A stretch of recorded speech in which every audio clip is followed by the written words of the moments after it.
It is a high-level scouting mission for what is, of course, going to be a massive event here in Detroit 1 year from right now. The NFL draft getting underway a little less than 3 hours from now. This year in Kansas City, our Nick Monticelli is in KC following the Detroit delegation, and it's today that we can really see the massiveness of this draw.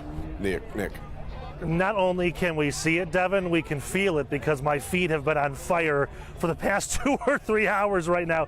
Take a look around here. Hundreds of thousands of NFL fans all coming down here to the draft experience portion, which is still about half a mile away from the actual theater where the picks will be made. Now, we've been following that Detroit delegation all day long today, and one thing they've noticed was, the footprint is nice, but almost too big. You've got all of these people walking blocks and blocks and miles just to try to get to where they want to go.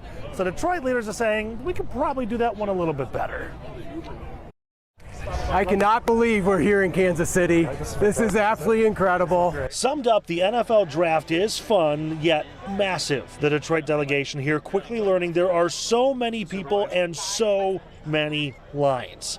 Something they hope to improve on in Detroit. The fan experience, making sure that there's an opportunity for the public to really engage in that, maybe moving it outside of the footprint so that when you're queuing, you're actually got an activity as opposed to just sort of waiting in line. While touring the fan experience, the Detroit team talked to everybody and anybody about safety, security, logistics, and more. Something Detroit's Director of Public Works noted is how large this really is.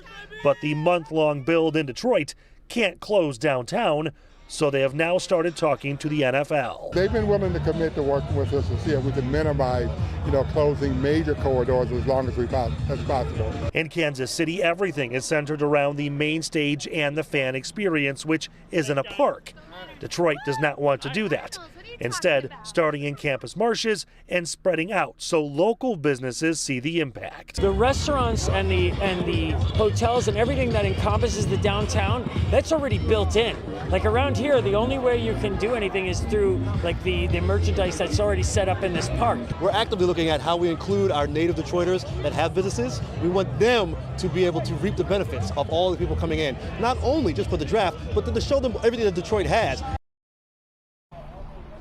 Yeah, the footprint and the way that it's going to look in Detroit, so much different. In fact, you can kind of see over the top of this ridge here a lot of the trucks that were brought in to bring in all the merchandise and all the food. And of course, with the 2024 draft being downtown, centered around campus marshes, they'll be looking at the restaurants, businesses, bars that are already there, and they don't have to do as much of this work. Coming up on Local 4 News at 6 o'clock, our one-on-one interview with Detroit Mayor Mike Duggan, not the barking fan, talking about what he has seen while he's out here, some things they know Detroit will have to do differently. Devin and Kim, it's been an awesome experience to really kind of take all this in and really understand how much Detroit is going to be taken over by NFL fans 1 year from now. Well, you got a lot of Chiefs jerseys behind you, but in fact, I just saw there's a Lions jersey. We got a Lions jersey. In fact, there was a fair amount of Honolulu blue and silver around your story today.